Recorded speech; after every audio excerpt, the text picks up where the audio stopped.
Le jeûne est un outil merveilleux de purification du corps et de la conscience, mais à ne pas pratiquer n'importe comment. Il y a des règles à suivre. Nous allons voir et expliciter quelques-unes d'entre elles.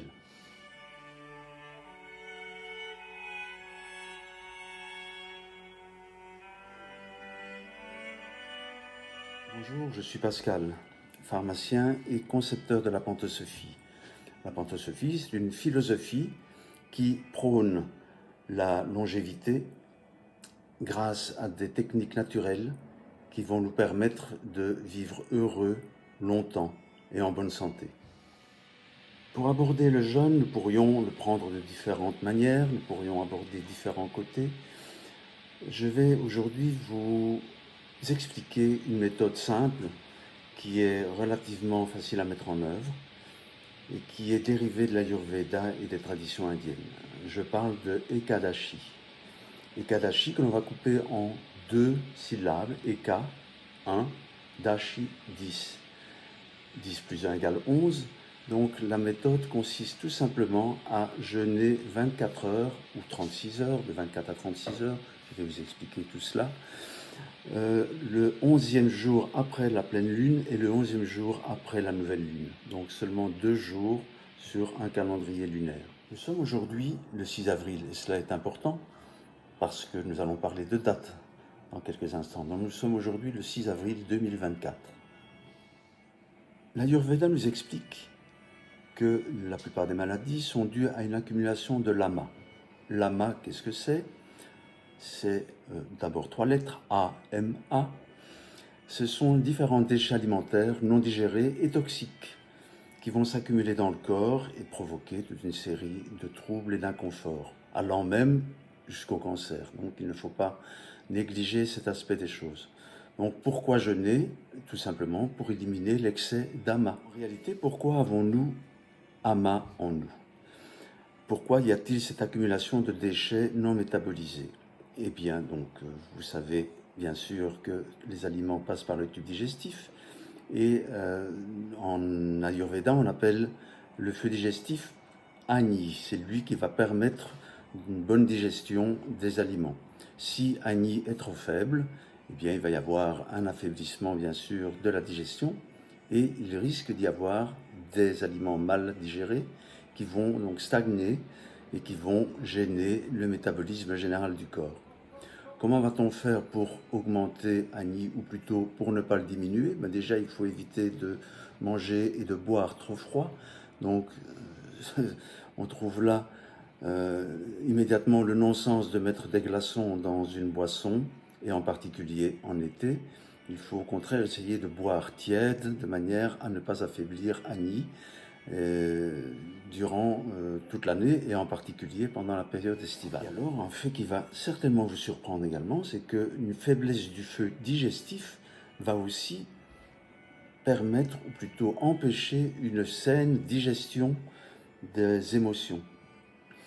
Cela veut donc dire qu'on va aussi accumuler toute une série de déchets émotionnels qui vont non pas s'accumuler dans le corps physique, mais dans les corps plus subtils. Et on sait que lorsqu'un trouble apparaît dans les corps subtils, immanquablement, à un moment ou à un autre, il va redescendre dans les corps physiques. Et donc la médecine ayurvédique avait déjà cerné ce problème depuis très longtemps. Le fait de jeûner va donc permettre à l'organisme de se mettre au repos, ou du moins le système digestif va se mettre au repos.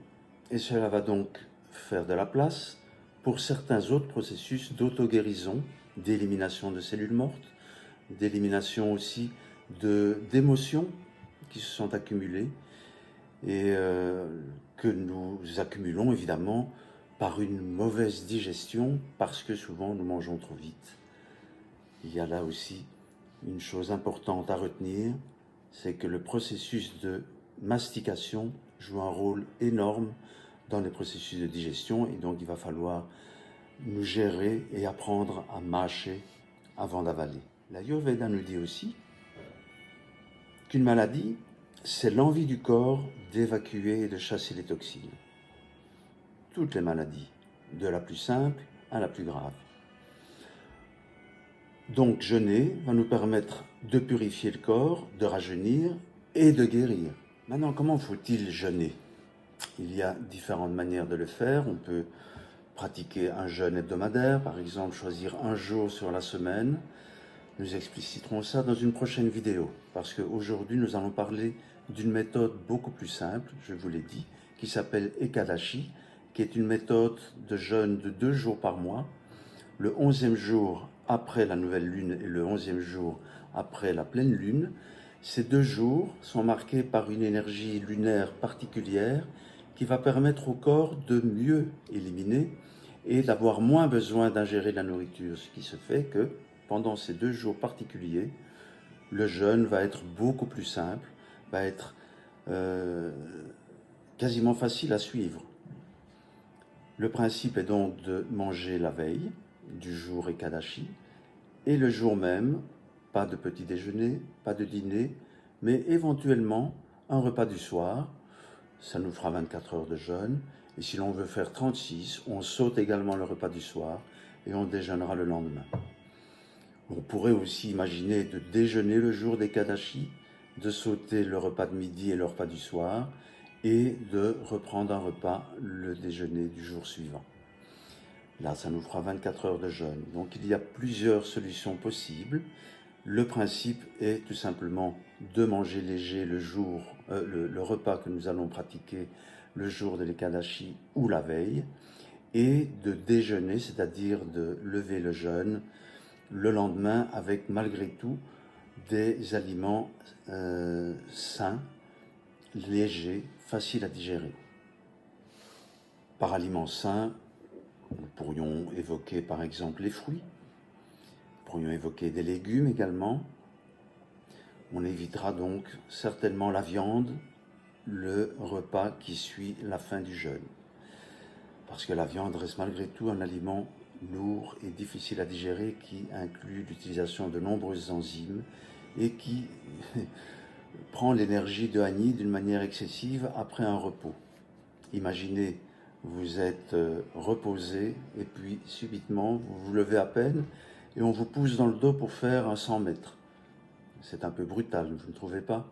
Eh bien, c'est un petit peu la même chose qui pourrait se passer si l'on mangeait la viande en levant le jeûne.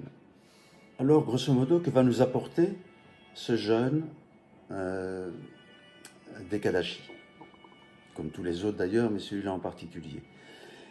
Eh bien, il va nous permettre de manière périodique d'éliminer notre corps des différentes toxines et cellules mortes et même cellules dégénérescentes qui se forment tous les jours, pour lesquelles évidemment notre système immunitaire est programmé pour les éliminer, mais Ekadashi va nous permettre de donner un coup de pouce à notre immunité et d'empêcher des cellules tumorales par exemple de se regrouper et de former cette tumeur tant crainte, ce diagnostic qui est terrible d'un cancer. Donc si régulièrement, 2 fois par mois, on pratique ce jeûne, on met toutes les chances de son côté pour éviter des maladies graves. Pendant un tel jeûne, faut-il se priver de tout apport? Faut-il fermer sa bouche? Bien sûr que non. Il est nécessaire de boire. D'ailleurs, boire va permettre de pouvoir passer ce jeûne sans inconvénient et va en plus augmenter les processus d'élimination.